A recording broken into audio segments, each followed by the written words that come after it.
জীবন নামক এই যে রঙ্গমঞ্চে আমরা প্রত্যেকটা মানুষই কিন্তু অভিনেতা অভিনেত্রী। বলো তো, এই সংসার খেলাটা সত্যিই কি আমাদের অভিনয় নয়? একদিন না একদিন আমাদের এই সাজানো সংসার পড়েই থাকবে গো। শুধুমাত্র আমরাই হয়তো মাঝখান থেকে থাকবো না।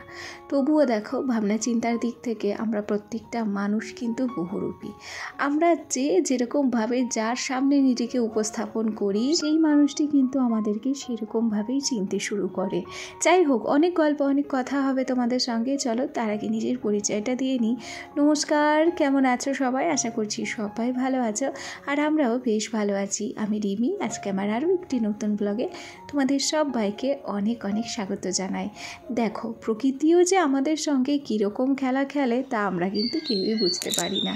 এই যে মাঝখানে গরম গেল, আবার দেখো আজকে সকাল থেকে পুরো ঘন কুয়াশা, আর সেই সাথে একটু ফোঁটা ফোঁটা বৃষ্টিও পড়ছে। আর দেখো আমাদের সকালবেলার প্রকৃতি। আমি কিন্তু ভয়েস ওভারে কোনো রকমভাবে কোনো ব্যাকগ্রাউন্ড মিউজিক দিইনি। কি সুন্দর পাখি ডাকছে, তোমরা শুনতে পেলে? দেখো, ভোর 5:30টায় উঠে আমি কিন্তু উঠোনটা ঝাড় দিয়েছি। ঘড়ির কাঁটায় এখন বাজছে মোটামুটি 6টা। আর কী যে পরিমাণ পাতা উঠোনে পড়লো, আর প্রায় যতটা পরিমাণ পাতা আমি ঝাড় দিয়েছি। আমাদের তো বাইরে একটা মাটির উনুন আছে, যদি মাটির উনুনে রান্না করা হয় তাহলে পুরো একবেলার রান্না কিন্তু ওই পাতাতেই হয়ে যায়। আসলে আমার ঘরের সামনে একটা মেহগিনি গাছ আছে, সেই গাছের প্রত্যেকটা পাতা লালচে হয়ে গেছে। এখন ওদের পাতা ঝরার সময়। তাই কি হচ্ছে, উঠোনটা যদি 3বার 4বার 5বার 6বার করেও ঝাড় দিই, তাও কী হবে বলো তো? ঝাড় দেওয়ার সাথে সাথে পাতা ঝরে পড়বে। সকালে আর বিকেলে কতটা পরিমাণ পাতা যে আমরা ঝাড় দিয়ে গোছাচ্ছি তা তোমাদেরকে একদিন দেখাবোক্ষণ। চলো, গল্প করতে করতে হাত মুখ ধুয়ে ফ্রেশ হয়ে তারপর সোজা চলে এলাম কিন্তু রান্নাঘরের দিকে। আর আজকের টাইটেল থাম্বনেল দেখে তোমরা বুঝতেই পেরেছ যে আজকের ভিডিওর মূল বিষয়বস্তু কী। হ্যাঁ গো, আজকে না অনেক দিন পর নিজের এই রান্নাঘরটিকে আবার নতুন করে পরিষ্কার পরিচ্ছন্ন করব। দেখো, মাসে অন্তত 2টো করে দিন হলেও যদি আমরা নিজেদের রান্নাঘরটাকে একটু পরিষ্কার পরিচ্ছন্ন করে রাখতে পারি, গুছিয়ে রাখতে পারি, তাহলে কি হয়, এই রান্নাঘরটা দেখতে অনেক ভালো লাগে। আর দেখো, আমাদের ঘর বাড়ি যেমনই হোক না কেন, আমরা কিন্তু আমাদের নিজেদের ঘর সংসারটিকে সব সময় পরিষ্কার পরিচ্ছন্ন করে রাখারই চেষ্টা করি। হাতে সময় অনেক কম, সোনা কখন জানি উঠে যায়। তাই বুদ্ধি খাটিয়ে ভাবলাম কি, এদিকে একদিকে রান্না বসাবো আর একদিকে ঘর কিন্তু পরিষ্কার করতে শুরু করব। ঠিক তেমনই রান্নাঘরে এসেই সবার প্রথমে গ্যাসটাকে কিন্তু সুন্দর করে মুছে নিয়েছি। আর তারপর এক সাইডে চা বসিয়ে দিয়েছি। এই যে দেখো, চা হয়ে গেছে। চা যতক্ষণে হচ্ছে ততক্ষণে সকালের খাবার দাবার কি রান্না করব তা ভাবনা চিন্তা করা হয়েও গেছে। ওদিকে একটা বাটিতে মুসুর ডাল রেডি করেছি, আর ওদিকে এক টুকরো আলু কিন্তু কেটে রেখেছি। চালটাকেও ভিজিয়ে রেখেছি। যত তাড়াতাড়ি নিজের রান্না বান্না কমপ্লিট করা যায় ততই কিন্তু আমার ক্ষেত্রে অনেক সুবিধা হয়। কেন কি, একা ছেলে নিয়ে এই সংসারের যাবতীয় কাজ আমাকে তো একা হাতেই সামলাতে হয়। পুরো সকালবেলার বাসি কাজকর্ম থেকে শুরু করে সংসারের সমস্ত কাজকর্ম কিন্তু আমি একাই করি এই বাচ্চাটিকে সামলে। আমার ছেলে সামলানোর কেউ নেই। তাই যতটা পরিমাণে কাজ তাড়াতাড়ি করে গুছিয়ে ফেলা যায়, তাহলে একটু কি হয়, ছেলেটাকেও দেখতে পারি আর নিজেও একটু বিশ্রাম নিতে পারি গো। দিন শেষে নিজেকেও তো একটু বিশ্রাম দিতে হয়, বলো। কত খাটনি করবো এই সংসারটার জন্য। আর এই সংসারটার জন্য খাটনি করতে হলে নিজেকে তো একটু ভালো রাখতেই হবে।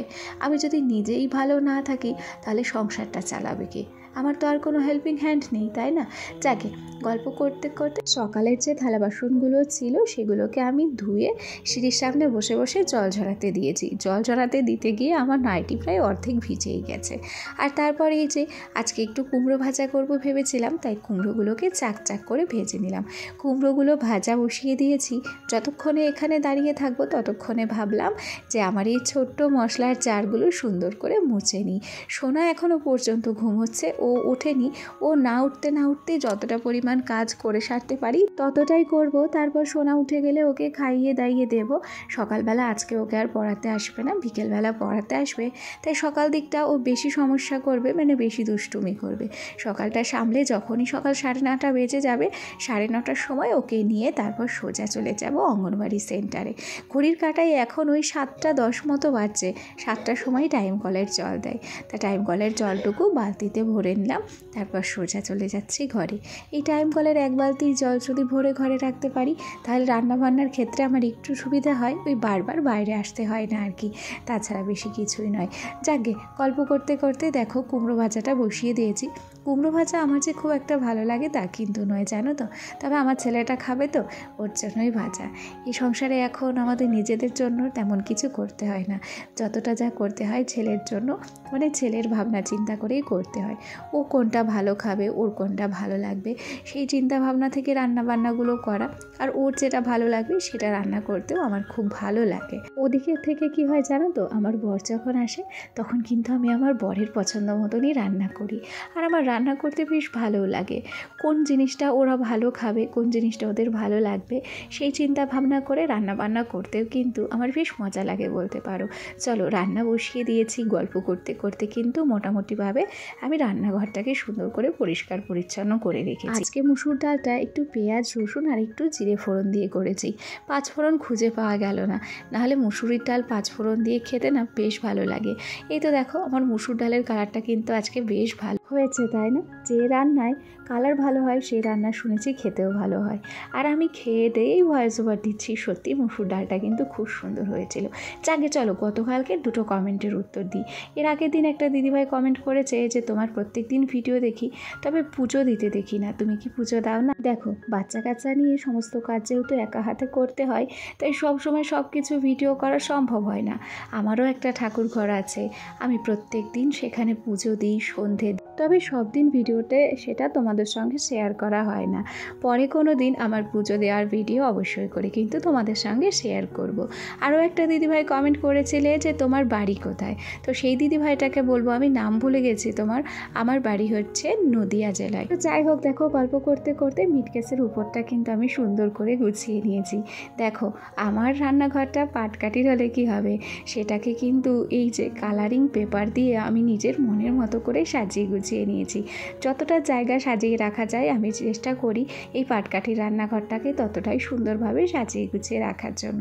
বাদবাকি কি রইলো বাদবাকি কিছুই রইলো না, ওই মনের ভাবনা চিন্তাটাই রইলো আর কি। সত্যি কথা বলতে কি আমার রান্নাঘরে আহামরি সুন্দর কোনো জিনিসপত্র তো নেই, তবে এই যে একটা হচ্ছে মিটকেস রয়েছে, একটা তক্তা রয়েছে, একটা গ্যাসের টেবিল রয়েছে, যতটুকু যা রয়েছে ততটুকুই কিন্তু আমি আমার নিজের মতো করেই গুছিয়ে রাখি আর কি, তার বেশি কোনো কিছুই নয়।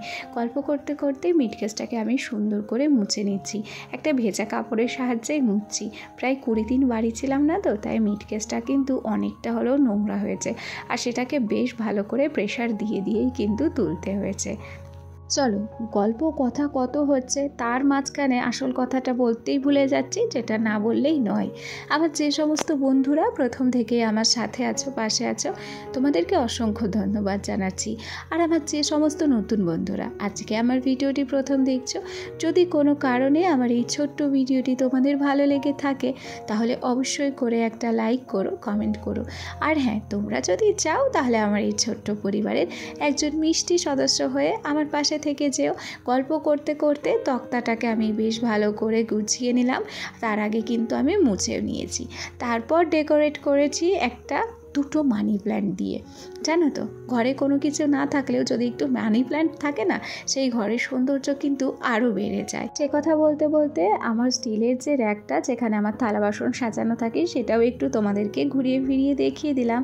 আর তারপর দেখো আমার গ্যাসের টেবিলটাও কিন্তু আমি বেশ সুন্দর করে গুছিয়ে রাখলাম। সত্যি কথা বলতে কি জানো তো, ঘরবাড়ি সে যেমনই হোক না কেন, একটু যদি নিজের চোখে ধরার মতো পরিষ্কার পরিচ্ছন্ন করে রাখতে পারি, 2-4টে লোকজন এসেও কিন্তু জায়গাটাকে দেখে অন্যরকম মনে ভাবে না, ভাবে কি না নিজের যতটুকু আছে মেয়েটা কিন্তু ততটুকু দিয়েই সাজিয়ে রাখার চেষ্টা করেছে, তাই না বলো?